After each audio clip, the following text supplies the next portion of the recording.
Hello, friends. Welcome to Creative Medicine.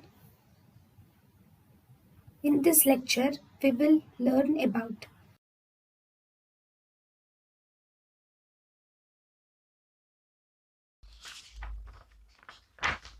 Asphyxiants.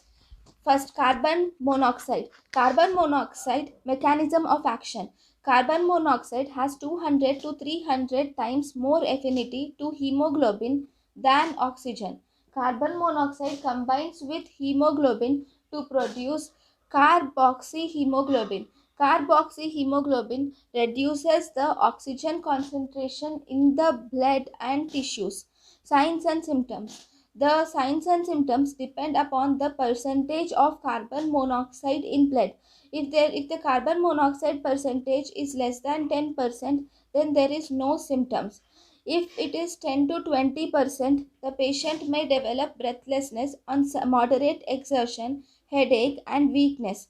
Between 20 to 30%, the patient develops severe headache, irritability, emotional instability, defective memory.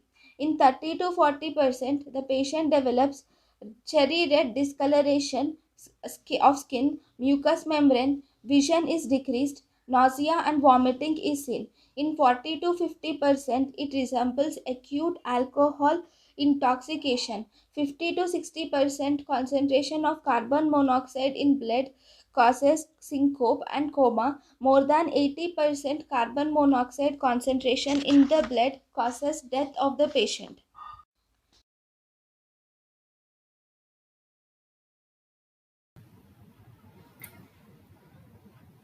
thank you and thank you for watching.